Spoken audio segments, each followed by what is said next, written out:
Hello again, everybody. Sammy here, otherwise known as Skullgone and Throwback again for another Transformers review, and I'm sitting in the dark again, which could mean that I am doing another Transformers book review. Yes, showcasing more of the Transformers books that kind of chronicle all the information and all of the past bits of juicy info regarding Transformers that some people may or may not know. And today I'm going to be taking a look at something that you've probably seen me pull out more than once on so many different occasions when I reviewed certain characters, because how best to really say it? When it comes to information about pop culture, not necessarily just Transformers, but any type of pop culture, you have to go to various different sources, various different books that have so much information to pack in that really would explain the certain limit of certain things that you really would like to know. And in this case, there are some books that do that very well, and there are some that don't do it nearly as well as they should. Probably the one that I don't think really did it as well would be DK Publishing, which DK Publishing have done some fantastic encyclopedia, well, not encyclopedia, but sort of information books, not just on pop culture, but also on different sciences and history and whatnot. So those books have been kind of a mixed bag. Some are good, some are not good. And that's why today I'm going to be taking a look at the one that you probably see me pull out more than once.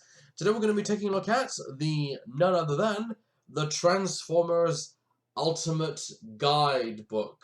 Dun dun dun dun dun dun. Yes, today we're going to be taking a closer look at this piece of important pop culture history and really just talking about why this book is good and why it's kind of dated in some way, because in a lot of ways that this book really it's past its prime now. I mean, there are various different sources of information that you can look up about Transformers that really would be more relevant today than stuff from a bygone era, because most of what's in this is past what people would consider to be worth talking about. So it's kind of really hard to really begin. So I think the one thing that we'll look into is talk a little bit about the front cover and then move on to the actual book itself. So let's go and take a look at the guidebook. So here we have a good look at the Transformers Ultimate Guidebook, which this was published on May the 5th, 2004, and it mostly chronicles the Dreamwave G1 continuity, which at the time 2004 really was the last year for Dreamwave to really do what they were doing before the company went bankrupt and so many things went wrong for the company. So this book now it really is a very dated book because of the year that it was published and the specific continuity that's talking about.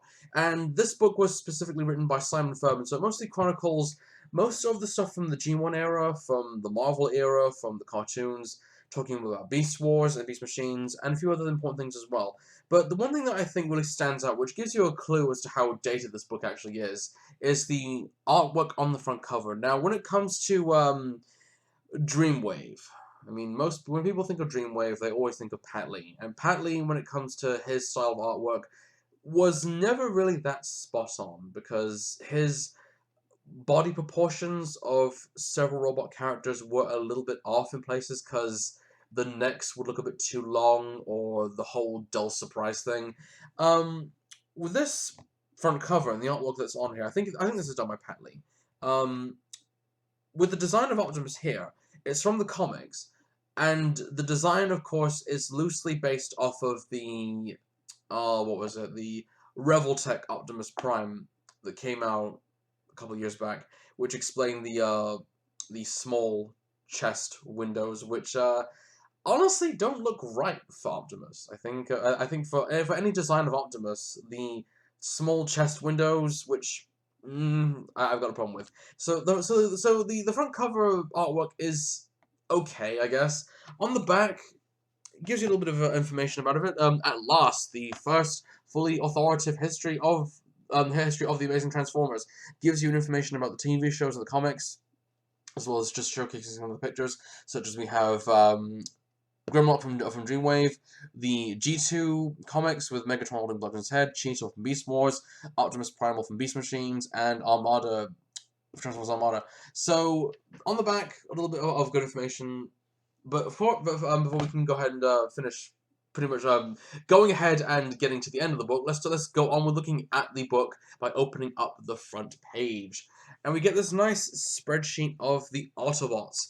And yeah, at the time when Dreamwave were doing the comics, the artwork did look pretty good. And then you start to notice the problem with Pat Lee's illustrative works in Transformers, because yeah, we've all seen this picture of Optimus once or twice, and yeah, his head is too high up, and his body is right there. So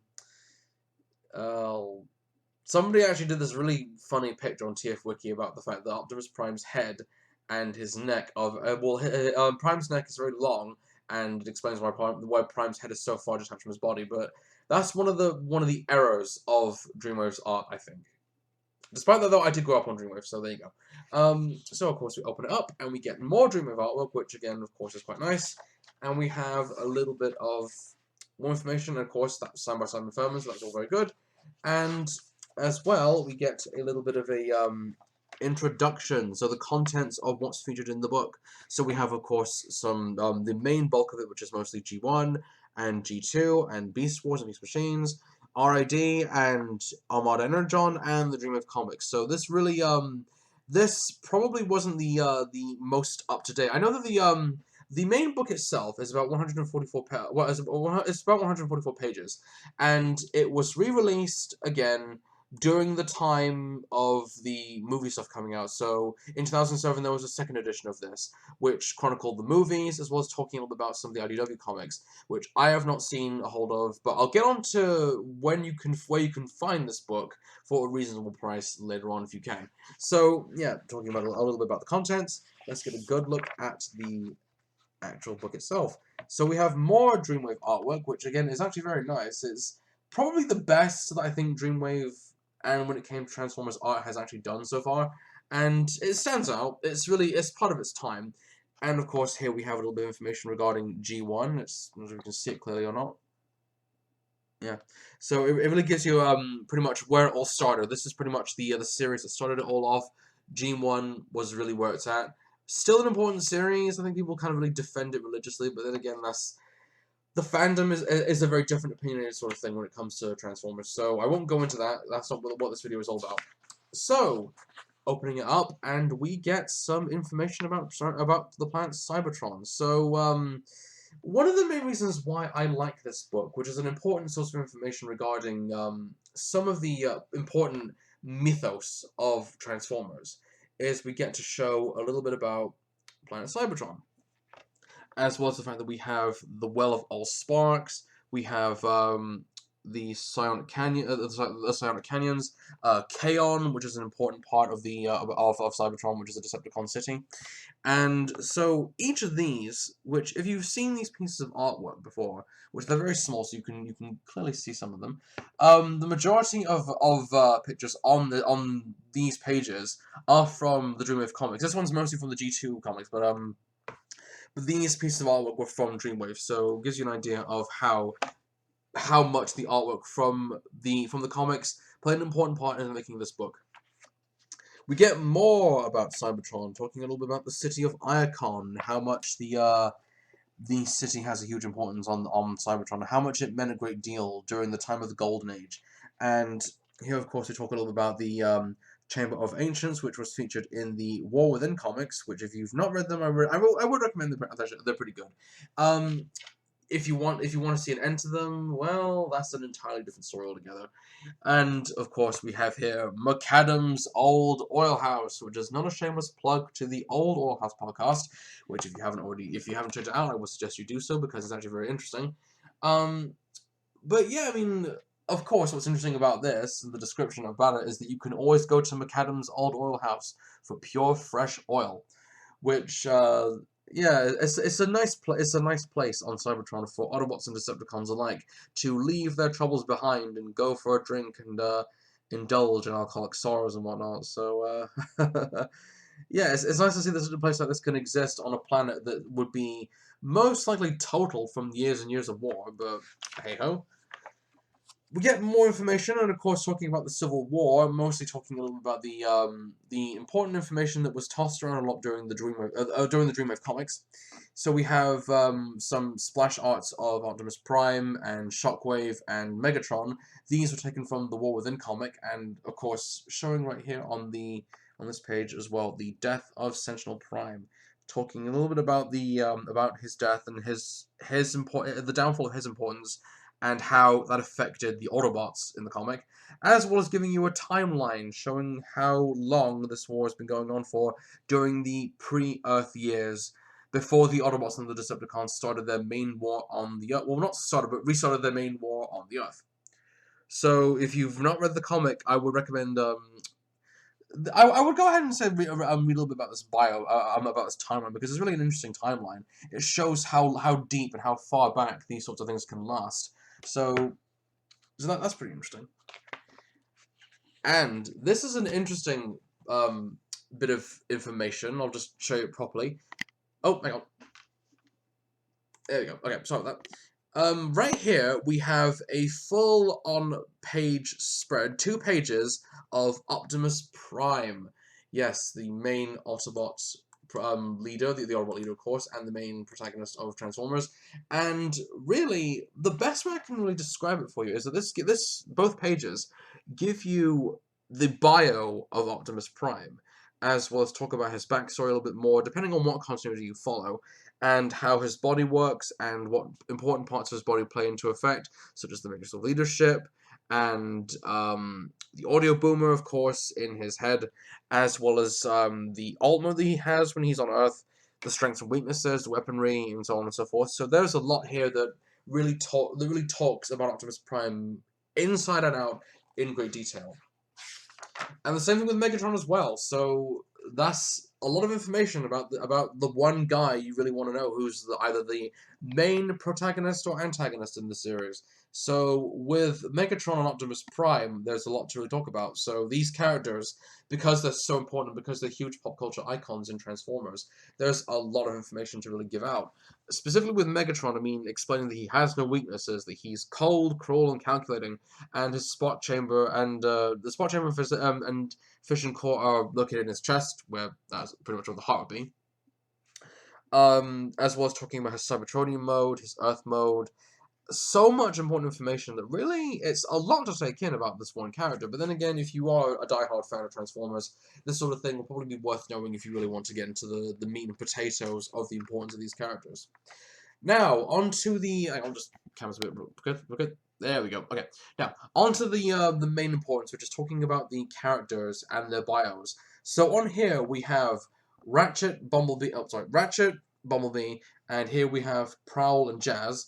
And normally, when I normally pull out this book and talk about their bios, because there is some information which may or may not be as relevant as it would be now regarding these characters, but at least gives you an idea of how much there is to talk about these specific characters, both inside and out. Continuing on, we have more of the characters, specifically with Sideswipe and Sunstreaker, Ironhide, and RC. And of course, we all know that RC had a toy recently, so that's really good. So I will go back to this when I review her toy, when the time comes. Moving on, we have the Decepticons, which of course we have Shockwave and the Insecticons, which I'm not a fan of the Insecticons. I never did like them as characters, but with them, they have an important part in this book, at least giving you some tiny bits of information. Yeah, so Shockwave and the Insecticons. And we have Skywarp, Starscream, and Thunder, and Octane, which I don't know why Octane is all of a sudden shoved at the bottom of this book. I mean, you have the 2 main Seekers, and for some reason Thundercracker's not there, so I don't really know why that's how it is, but oh well. Moving on, we have more Decepticons. We have Soundwave and Cassettes. We have, of course, Rumble or Frenzy or Rumble or whatever, because the whole color name change thing, which is a huge controversial discussion in Transformers, talking about who or what these characters' names are, actually, it doesn't matter. But yeah, I mean, with Rumble and Frenzy, you have Ravage and Laserbeak, and you have Squawk Talk and Beastbox, or Squawkbox, the combined form. No other cassettes apparently, which is annoying, but at least with with both these pages, it gives you some information about Soundwave and the cassettes. Moving on, we have the Dinobots. Of course, we have Grimlock and Slag and Sludge, Snarl, and Swoop, and explaining a little bit more about the different backstories, specifically in the difference with the Marvel comics is it involves Shockwave, the Shockwave version, which of course it talks about how the Ark logs the presence of Earth. Sorry, the Ark logs the presence of Decepticon Shockwave on Earth, and during the time of the dinosaurs, he recreates the Dinobots to combat the threats. So the origins for the comics is much different. Here in the cartoon, though, Wheeljack and Ratchet were involved in the creation of the Dinobots in the first season. So yeah, I mean, talking a little bit more about the Dinobots. I mean, we have everyone's favorite Grimlock, who great character, nice artwork in this as well. Which looking at how that takes up the huge portion of the middle of the book, it's nice to see how he gets more attention as opposed to the other Dinobots. But to be fair, the other Dinobots are very cool though. It's nice characters. As well as when Grimlock became confused and was with the Decepticons for a time during the first half of the Dreamwave era in the comics, which it's kind of weird, but what are you gonna do? And of course, we have the Constructicons. These two pages are talking about the Constructicons and Devastator and the importance that they have.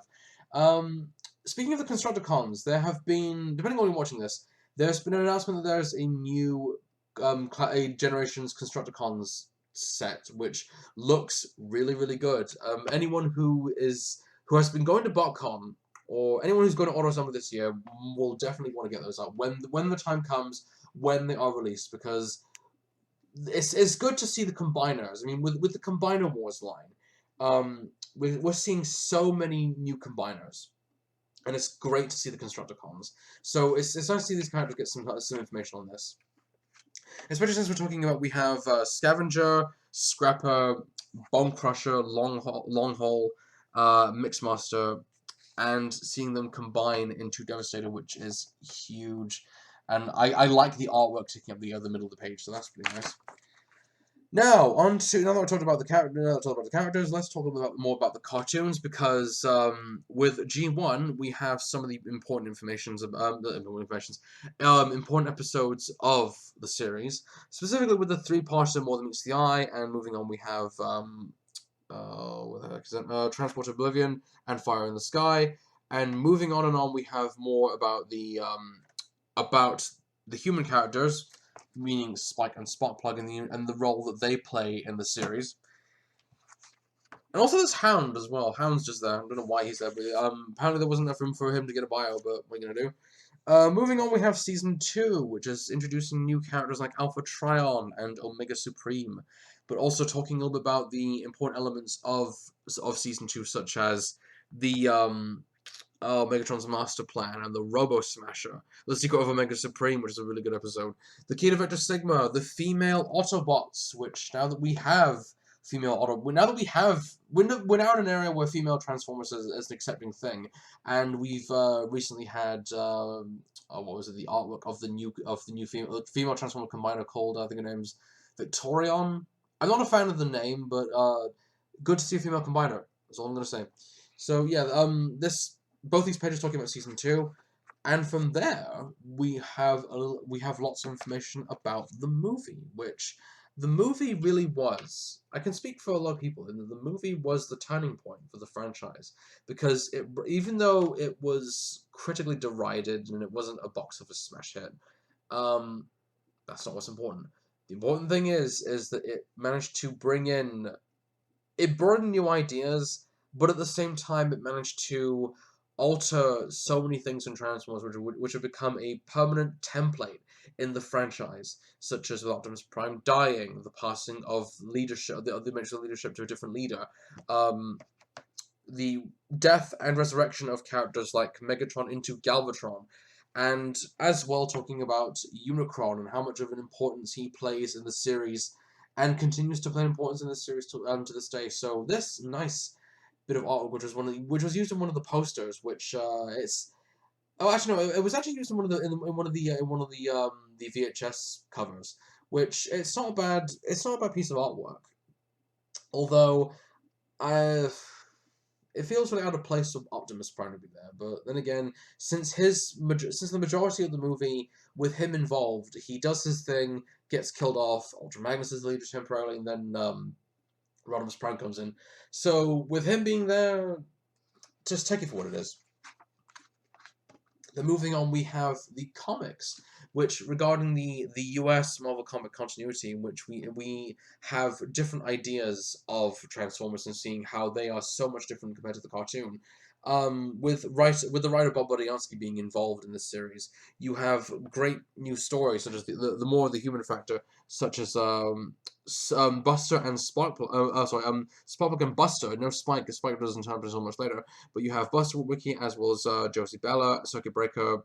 Josie Bella / Circuit Breaker, Donnie Finkelberg, otherwise known as the Robot Master, JV Blackrock, and so many other characters that are introduced later on. As well as talking about the death of Optimus Prime at the hands of Ethan Zachary. Do you remember, if you haven't read the original comics, spoiler, Optimus Prime gets killed in a video game against Megatron, and all of his memories are stored on a floppy disk. It's one of those things that has to be seen to be. It's one of those things that has to be seen to be believed, which gives you an idea of the fact that we don't use floppy disks anymore. We use other different forms of putting hardware on disks and whatnot to carry around. I mean, we have USB devices, so we can use those to our advantage. So, dated idea for a dated time, but again, these comics have an importance. So yeah, talking a bit more about the comics. At the time when the series was coming to an end, we had the introduction of the Headmasters, the Pretenders, as well as talking about Bob Budiansky and the involvement that his place in Transformers has turned out to be. We have characters like Thunderwing and Galvatron, and this which is probably the best, you can clearly see it, of, I think it's issue 80 of End of the Road, which is the conclusion of the G1 Marvel continuity era, which, good finale to that part of the series, even though with the continuation of G2, things kind of end up being very different, and with recently we had Regeneration 1, which, I'm still reading it. It's not bad. So, yeah, that's all very good. Now, talking about the UK Marvel continuity, and how, with Simon Furman's involvement, it managed to bring in a lot of different characters, as well as, because with the different turn on characters like Galvatron and Rodimus Prime and Ultra Magnus, because most of them got more involvement in the UK continuity as opposed to the US. I mean, granted, they still had importance, but were more bigger in here as opposed to anywhere else. And talking about new characters, there's Impactor right there, which, nice splash of very nice artwork. Bit dated, but nonetheless, it's still good. And of course, this nice image of Galvatron basically crushing Ultra Magnus on the window, which is quite cool. I think that's, I don't remember if that's Jeff Sr. that does the artwork for this. Hang on. It's,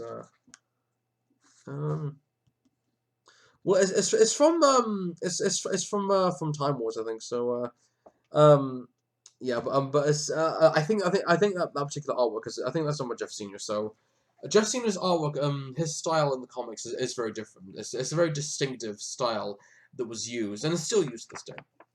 Talking a bit more about the UK continuity, we have characters like Retgar, and of course, talking a bit more about the introduction of characters like Metroplex, and with Cyclonus and Scourge's involvement in the story, as well as a picture of Simon Furman right there, which is quite nice. He's not part of Transformers anymore, but the man is a legend in his own right. So he has managed to contribute some really good stories to Transformers over the years. Moving back onto the cartoons, we talk a little bit more about seasons 3 to 4, which were not as, I don't think were as big as hits, because a lot of people were kind of off on the idea of Rodimus Prime being the leader instead of Optimus Prime, and with the series taking a much more different turn, whereas the first 2 seasons were set mostly on Earth. The 3rd and 4th seasons were mostly galaxy hopping adventures.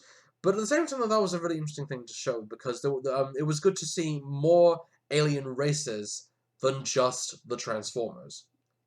So that's a nice thing to see.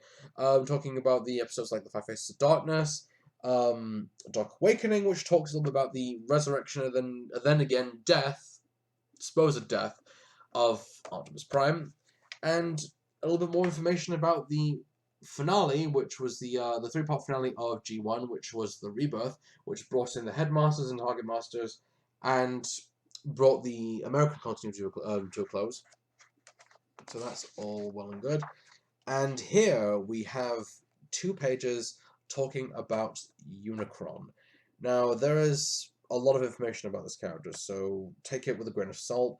But because Unicron's origins are so different, because in the comics you have him just being this universal god who goes up against Primus, and in the cartoon you have a much more different origin where he was built by an alien called Primacron, for reasons unspecified.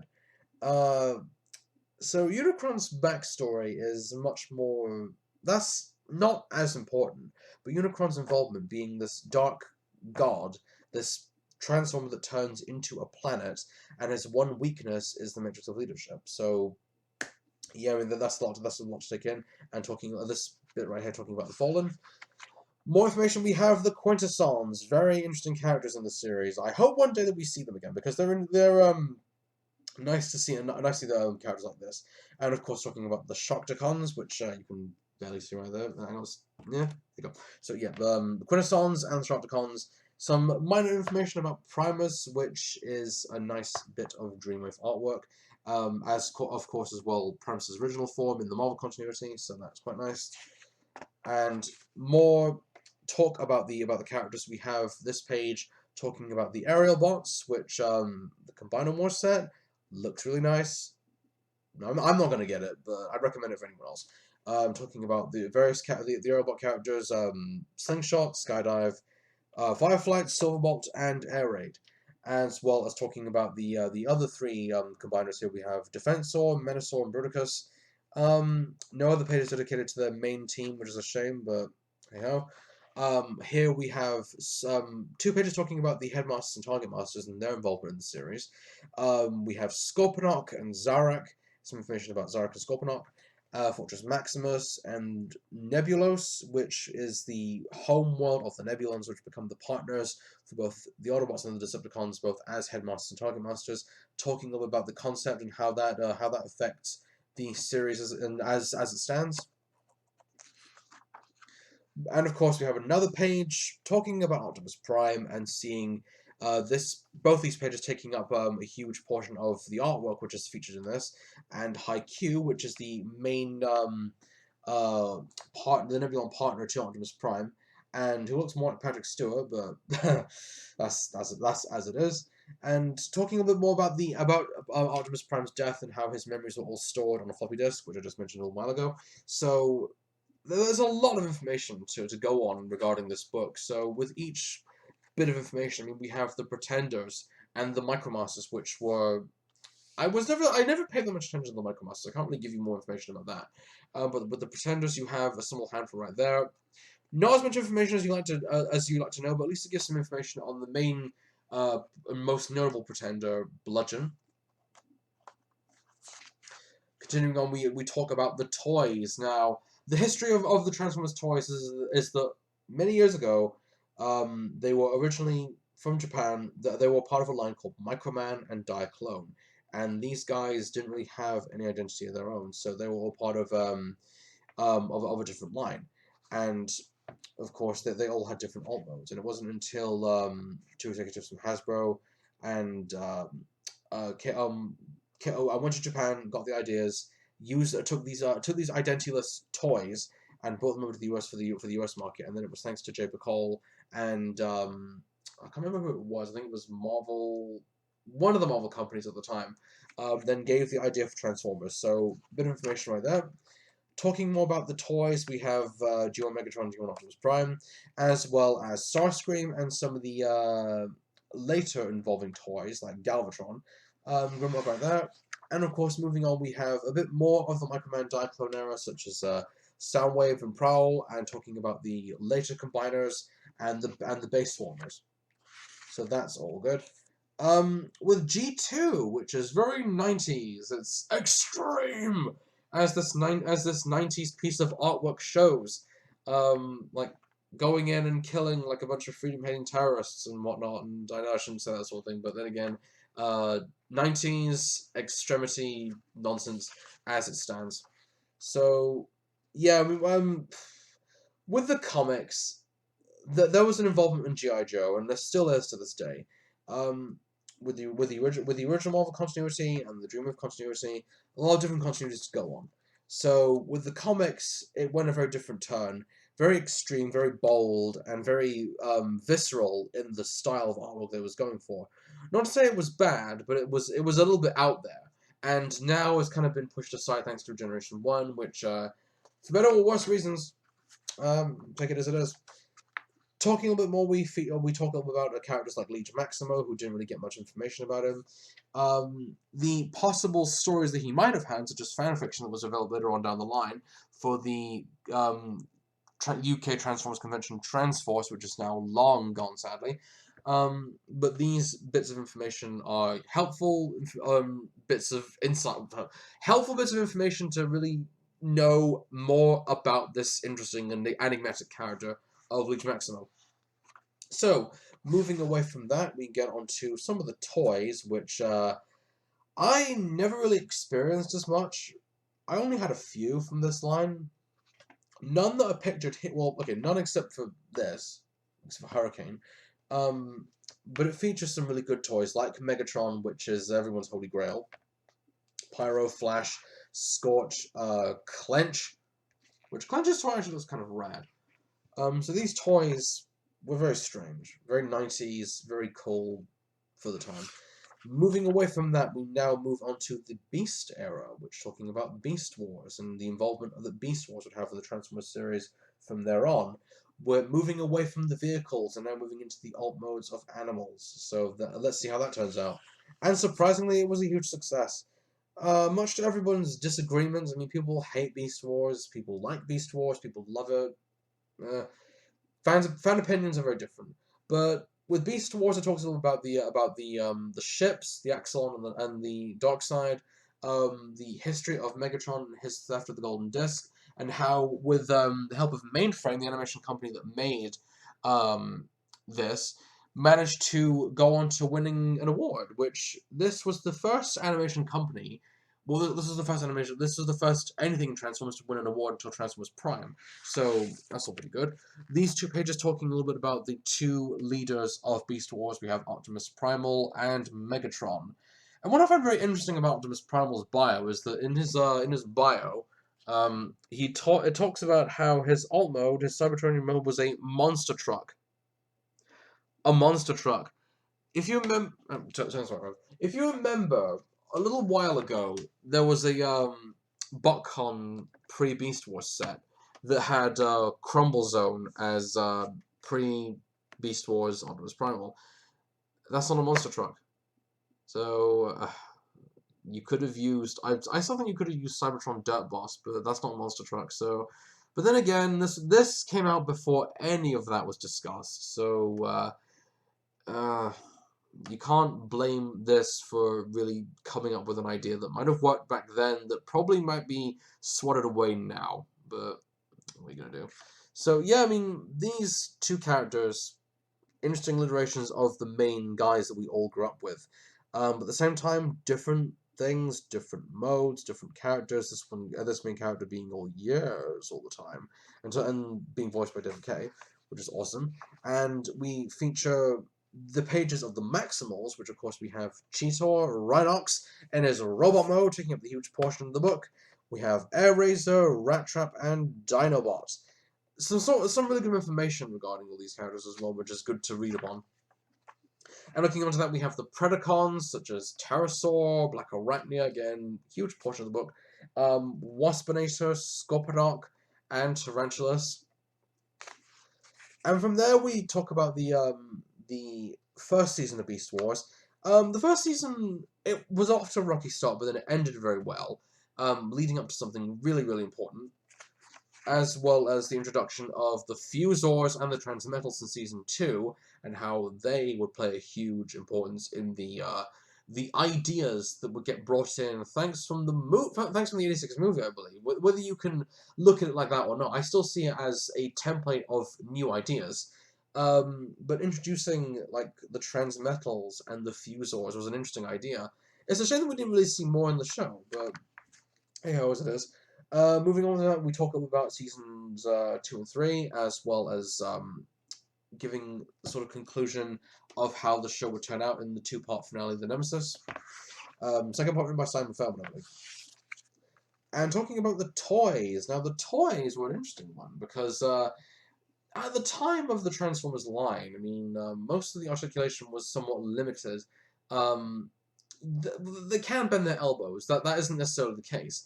But I mean, like, their legs couldn't move or had anything resembling posability. The Beast Wars line had some, well, still has some pretty good figures that display some magnificent posability. The earliest figures don't. I will say that right now, because some of them didn't look all that right. But some of these figures, I mean, especially with Ravage, because that's Ravage, or Jaguar, as he's known, which is a recoloring of Transmetal Cheetor. Rarest figure around. If you can find that figure, I would recommend buying him, even if you have to sell your liver. But going on to more of that, we have more of the Fusor toys and the Transmetal toys. And finally, moving on to Beast Machines, which is not everybody's cup of tea. I'll whiz through this as quick as I can. Beast Machines isn't really everyone's cup of tea, and I can understand why. Personally, I love Beast Machines, but with that, I mean, we have the introduction of the Viacons, Megatron's control over the planet Cybertron, Optimus Primal developing this sort of true bond with the nature and how the planet should be reformatted and everything. I mean, so many of that information. I mean, it's strong stuff to consider, but you wouldn't put it in a cartoon, especially if you're aiming this for children, because it's a lot for children to digest. But we're talking about the Maximals. I mean, we have the main contributors: Optimus Primal, Rat Trap, Cheetor, Arachnia, and Night Scream. I don't hate Night Scream nearly as much, but I don't think he's that interesting of a character. Talking about the Viacons, we have Megatron, Obsidian, Jetstorm, Thrust, and Tankor, which if you've seen the show and you know the backstories of these three characters, then congratulations. But yeah, I mean, it goes into a lot of information regarding who these guys are. And, of course, talking about the show, because there were only 2 seasons of the show made, talking about how the Maximals got back to Cybertron, how the uncovering of various secrets of the planet, and what happened to them when they got on planet Cybertron, as well as dealing with the tyrannical rule of Megatron over the planet Cybertron. So again, it was a good show. I loved it. I loved the show. It's not everyone's cup of tea. I can understand why. But then again, I like dark storytelling, so for me, it's one of those things. With the toy line, I was never really that big of a fan of the toy line, because Beast Machines, I love the show, never cared for the toys, because there weren't really any that were that interesting that I really wanted to buy, and I don't think at that time really anybody else wanted to. And especially considering that, this Optimus Primal figure, which, this was actually released during the RID line, which I'll get onto in a few seconds. But the line of Beast Machines was a bit of a hit and miss for the most part. RID, which is an interesting series, which was at that time when we were starting to get 6 years of imported lines from there on. So we had RID, which was an interesting series, which is an anime series, by the way. And the toys, I mean, some of these do look actually pretty good. I know that the Team Bullet Train, great combiner set, really good. The rest of the toys, they're okay. I wasn't really a big fan of them. The only ones I got off was Prime and Ultra Magnus. I haven't really got anybody else. I had the build team, but I sold them, so yeah, there they are. And of course, considering as well that the line of the Predacons and the Decepticons were recolorings of past figures. You had the Predacons that were recolorings of the Beast Wars Transmetal 2 Maximals. and then you had the Decepticons, which were recolorings of the G1 Comedicons, as well as you had Scourge, who was a recoloring of Laser Rod Prime. Great toy, pretty good. Armada and Energon, which I'm not a big fan of Armada, so I can't really give you any insight on this. But for the most part, I love the comics. The characters in the comics are interesting. The stories that were going on in the comics were interesting. I hated the show. I didn't like the show one bit. The same thing with Energon, but that's an entirely different kettle of fish. Talking a bit more about the characters we have: Optimus Prime and Scavenger, Red Alert, Smokescreen, Hot Shot, not Hot Rod, because he's a different character. The Decepticons, again, small team. I mean, that's the thing about the show. I mean, the series. At that time, the characters that were featured in the show were kind of pared right down to no more than 6 or 7 characters, which is not bad, considering that gives you more time to develop the cast. Although it's just the portrayals of some of them kind of rubbed me the wrong way, specifically Starscream, but that's how it is. And of course, the Minicons, which I don't like them. They're not that interesting characters, so I can't really give you any information about them. But the artwork, though, is very nice, so I will give this more of that. The show, again, the entire 52-episode arc, I can't even begin to tell you the amount of stuff that goes on in the show, because it's one of those things that this came out. Armada came out when I was still in secondary school, so I wasn't the right age at the time when this came out. It was the right age for children at the time, but it wasn't the right age for me. If that makes any logical sense. So with the show, it's a hit and miss for older fans. That's all I can say. The toys. Some of the toys are actually very good. So if you've seen them, I'd recommend them highly. I mean, specifically Galvatron is a really good toy. Not so keen on either Prime or Demolisher, because I had these two and they were crap. And moving on from that, we get onto Transformers Energon, which a lot of people seem to call us the black sheep of this franchise. The fiction in the cartoon is fucking ridiculous. There's nothing about the show that's memorable. So I'll just go through that as much as I can. So the show, not very interesting. The comics were very good. Sadly, though, the comics got cancelled, so we never really saw the continuation of that. But the toys, on the other hand, were very good. I mean, you had some really fantastic toys. Specifically with Fatimus Prime. Which I never understood why Optimus Prime had to be given a super mode, but then again, it's Japan. It's not supposed to make sense. Tidal Wave, great figure, had him, sold him, which I didn't. Moving on, we have, finally, the last part of the book, which is the Dreamwave comics, talking about how the Dreamwave's involvement really managed to reintroduce the brand to a new generation of fans, as well as just get the ball rolling for the older ones who really wanted to get back into the whole escapism of giant robots fighting each other. So what more can be said about this except some of the artwork for this? You had, let's see. With comics like War and Peace, and with the involvement of artists like Pat Lee, the proportions of the body weren't exactly spot on, but then again, it was Pat Lee's fault that kind of drove the company into the ground to begin with, so, with what he's done, if you want to know more about Pat Lee, go TFWiki, that's all I can suggest. But with this, I mean, it gives you a nice bit of information about the comics that were taking part at the time, as well as War Within, which was a good little series before it got completely shot to shit. By that I mean getting cancelled. And then, of course, we have The Fallen, one of the original 13 Transformers. So, moving on from that, and of course the Armada Energon comics, which of course bringing into the coming of this horrible event with the Worlds Collide series, which was the bridge to serve as building up for Unicron, and then leading into Energon, and the index, which gives you all the information you want to know to find in the book, and really, that's about it. So, closing thoughts on this book. Despite the fact that this is dated, this is a really good book to use as a reference from the bygone era of Transformers, during the Dreamwave era, during the time when Energon was coming in and going out, and at the time when Cybertron was coming in as well. And this book, I think, has some good artwork. It's got some really descriptive information about the comics, the cartoons, Just lots and lots of information that you really would like to know about certain characters.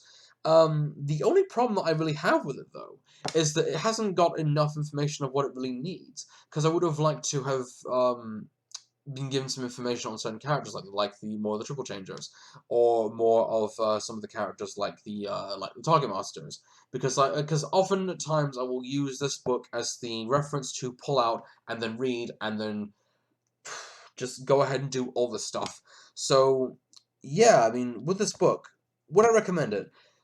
Yes and no. I recommend it if you want to read something from the bygone era of Transformers. I mean, that's the interesting part. But the price of it, fuck me, is ridiculous. You can find, I think you can find cheaper.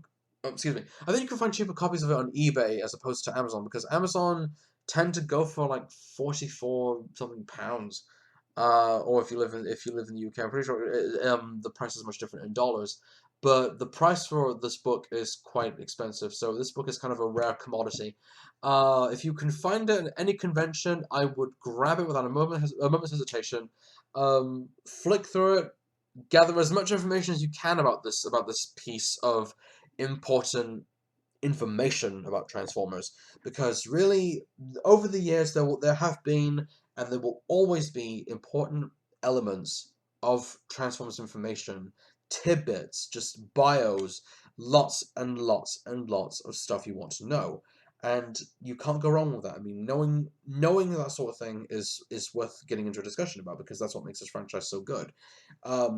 So it's a good book. It's not a great book, but it's a good book, so I would definitely recommend it. So anyway, this has been the review for the Transformers Ultimate Guide book, and I'm Skull140. Thanks for watching, everybody. Take care, and I will see you all soon.